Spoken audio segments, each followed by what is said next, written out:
Hi, this is Rowdy from the Student Life Department, and I'm here today in the library, and we're talking to, introduce yourself from left to right.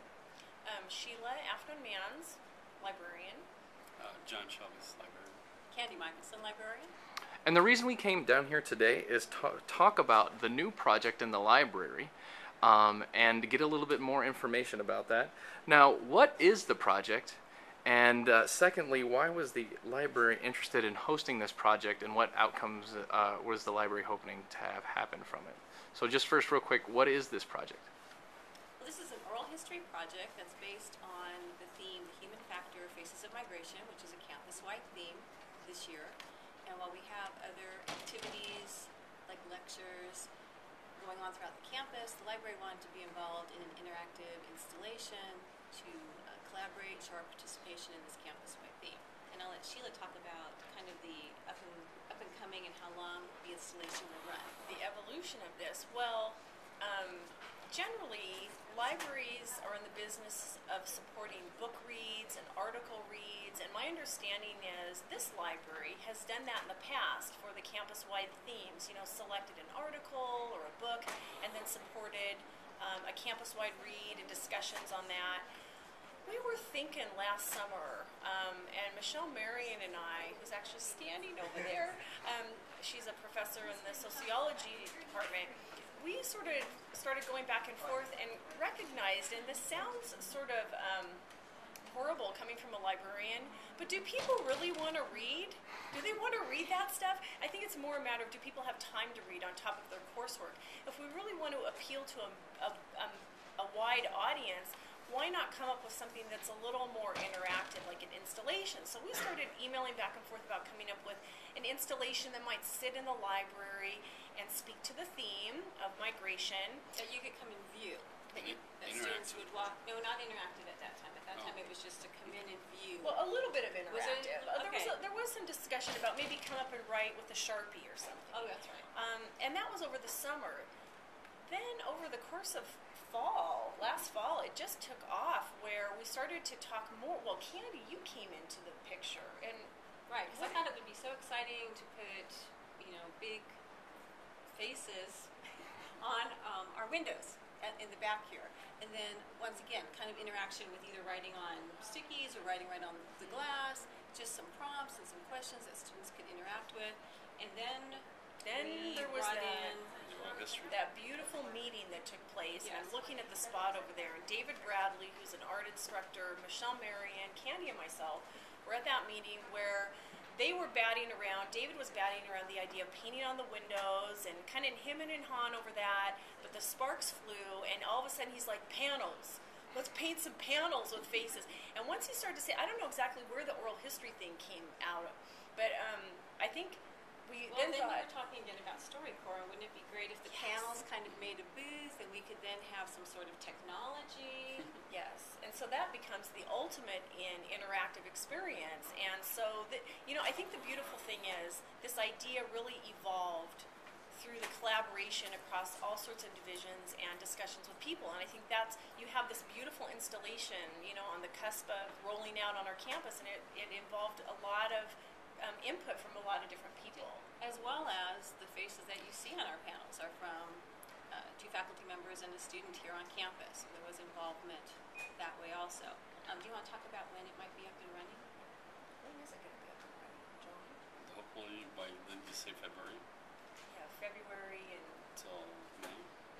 No, spring break, I think. Spring break. Spring break? Yeah, we'll So early February to about spring break. Yes. Correct. Okay.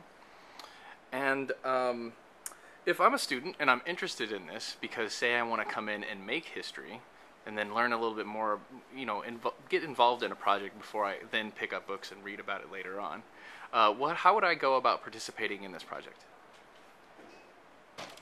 John, how would they go about participating Well, in we this hope project? that they come in, and if they want to be videotaped and/or audiotaped, they can come to the booth, fill out a release form, proceed to go ahead and tell their history.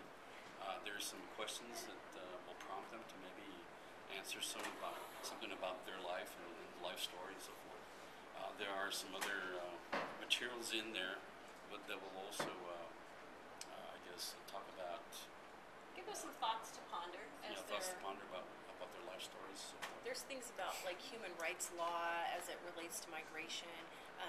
Anthropology professor Stephanie Bjork, along with Michelle Marion, have prepared sort of different contextual material that speak to human rights law. There's some poetry that speak to migration themes, all designed to sort of juice up people's thinking about what they might want to say about themselves. And that's great too, because if you're not really feeling comfortable being videotaped, but you still have something to say, there's other mediums and forms to kind of contribute.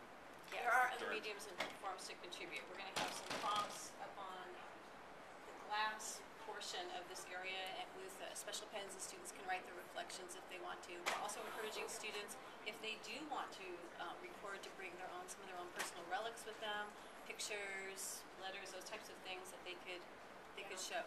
I think I was going to say the nice thing about it is it's designed in such a way that somebody on the fly could see it and jump in and just do it. On the other hand, someone could look at it, maybe go home, contemplate, and plan for it a little more. And I've even heard from a few faculty already that they're planning to bring their classes in as a class project. So, it can be used in a variety of ways. Fantastic. What are some outcomes that you're looking to see from this project?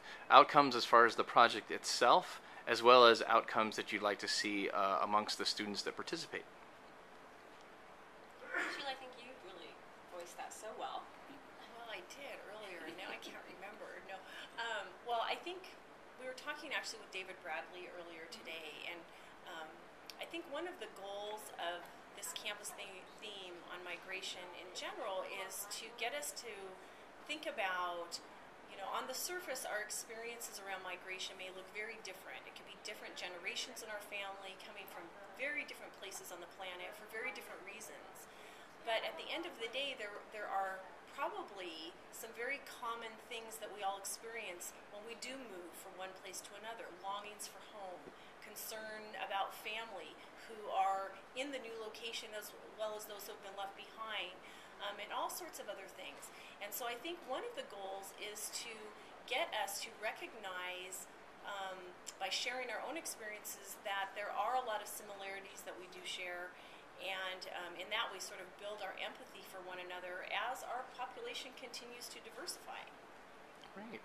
And then as far as the project itself, what are some endpoint or some outcomes as a result of the project being completed that you'd like to see? Well, we hope to, I know that we are working with this professor, a film instructor, who will then have his students develop and edit a movie, which might go onto a DVD and or placed on YouTube and so forth. So there's going to be more class participation in that manner. And I remember someone talking about the fact that maybe after this happens with our students, maybe their family members or other people in the community could contribute after we get done with this step. Is that correct? Yes, we're toying with the idea of possibly making a website that could then be interactive. So if you had a story to tell and you had obviously the technological capabilities in your own living room, you could add to this oral history. And then finally, I know Sheila's checked into. Well, the oral history component was sort of inspired by the national project called StoryCorps, which you can listen to on NPR. And those oral histories are being cataloged with the Library of Congress. And so that's sort of a robust national effort. And so I think this project sort of mirrors the StoryCorps goals and efforts, and maybe at some point we may be able to collaborate more formally with them and have some of our stories cataloged at the Library of Congress. Like you said, making history, huh? Yes, that's what John has said. Yes, Great. That's right. Well, thank you so much for sitting down and talking with us today. And we as students hope to see you out here soon and are looking forward to getting involved with your project. Thank you very much. Thank you.